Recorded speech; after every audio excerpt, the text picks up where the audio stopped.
Ah!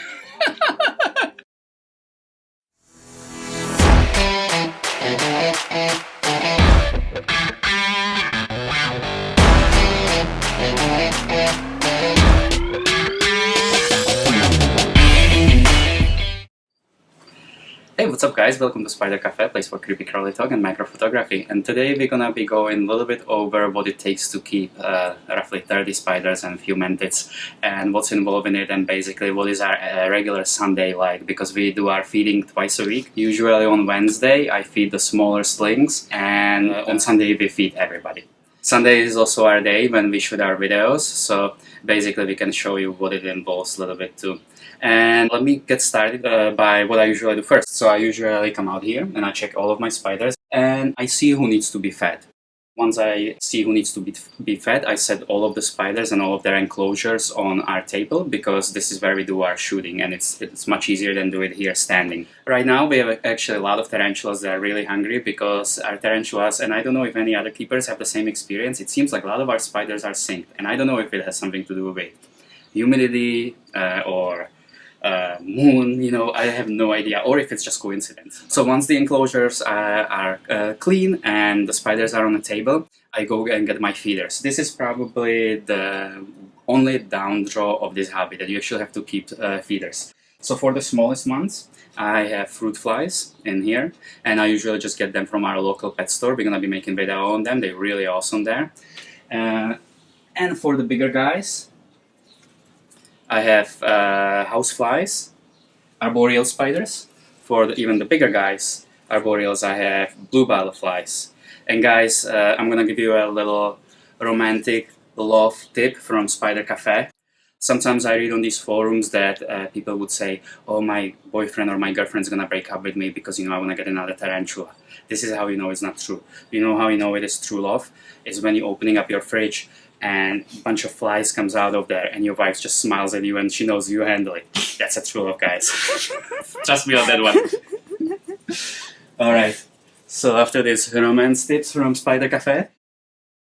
So here are my crickets.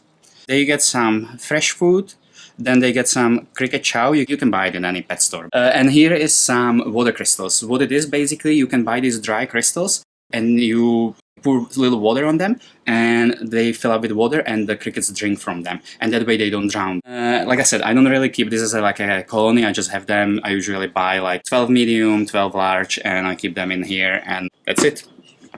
Keep a colony of cockroaches. I keep a colony of dubia roaches. These are actually really awesome, and I know that a lot of people, when they hear cockroaches, they get a little scared. You know, you have like, 200 cockroaches, 1,000 cockroaches. Some people, if you have 100 spiders, you know, you need a lot of them. But these cockroaches are really, really awesome, and they also super clean. They're a lot cleaner than a lot of animals that you would even think of. Okay, so these are dubia roaches. You don't see any of them because they hate light. I'm gonna show them to you. So, ta-da! This is how they look. And like I said, they are extremely clean animals. They're really easy to care for. Again, you need these water crystals, and we give them fresh fruit, because this is really crucial for keeping a healthy spider collection, because what you give to these guys goes directly into your tarantulas and, huntsmen and all your arachnids. So we like to feed them some fresh fruit, and some good stuff, because, keeps our collection healthy. Let me tell you a little bit about dubia roaches, why I think they are actually awesome feeders. So for one, they don't climb plastic, so they can escape. I could even leave it open like this and they would not get out of there. They don't fly, they don't stink, they almost odorless. I clean the whole thing like once a month, and twice a week I change their food. The only downside of these guys is that they play dead when you use them as a feeder. So a lot of times they just lay there and they don't start running around. They're pretty smart too. But besides that, yeah, odorless, yeah, I think I said it all. One thing that I do daily is misting, because I have a lot of tropical species and the humidity here is really, really low.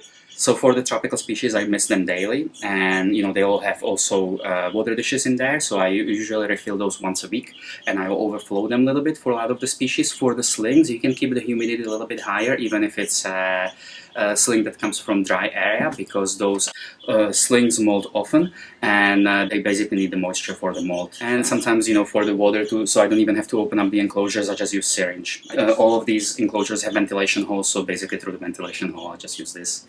so that makes it convenient. And one last thing I actually want to say, if you guys gonna end up dealing with flies for arboreal spiders, it's really good actually because they love it. You know, it's so much easier to feed them with it. It's like their natural food. This is the way I do it. I have a little butterfly net because they can really get out of control. So I usually take this on balcony, open up the, you know, where I keep the flies, get a bunch of them in here, close it and bring them in, because, you know, that's a little bit of a downside of spider keeping, but, you know, that's the only one. Alright, so let's get to the feeding part, right? So let me grab some of these spiders. So this girl recently molted, but we're gonna give her one more week. It's been a week. So let's do this. Our smallest. So I'm just gonna, guys, show you a little bit because it's a little tricky how you actually water them. What you don't want to do is you don't want the water to be on the surface. So this is why I actually like using the syringes, because I can actually pop it in here. Her burrow is here, so I'm away from her burrow, and you see the water with a little bit of a pressure just gets to the bottom basically, and the top layer sometimes even remain completely dry. This species in particular likes it actually really damp.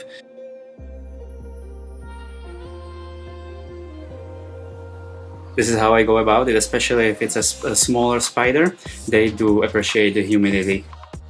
Alright guys, so maybe you noticed that I keep some leaves on the top of some of the enclosures, and that's basically because some of these spiders don't like light. And even the spiders that like light, so I want them to have a place where they can stay away from it. I don't keep any strong lights over them because, like I said, they don't need them, but I do have some UV lights there that are helping the plants to stay alive. So that's the main reason, and also it's kind of for me, so whenever we want to see the spiders we can turn the lights on.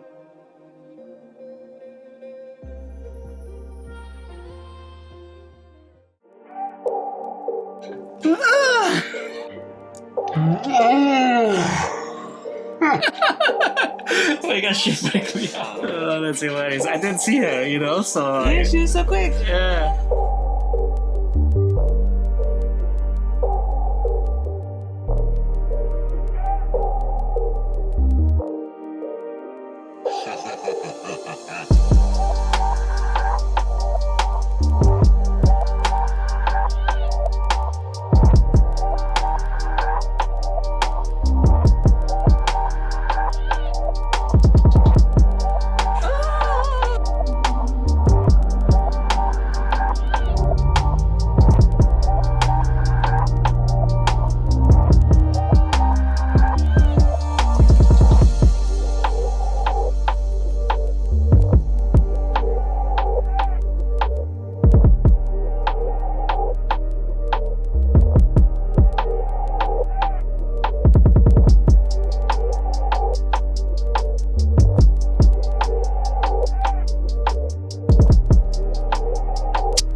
And as promised guys, here is our like light setup.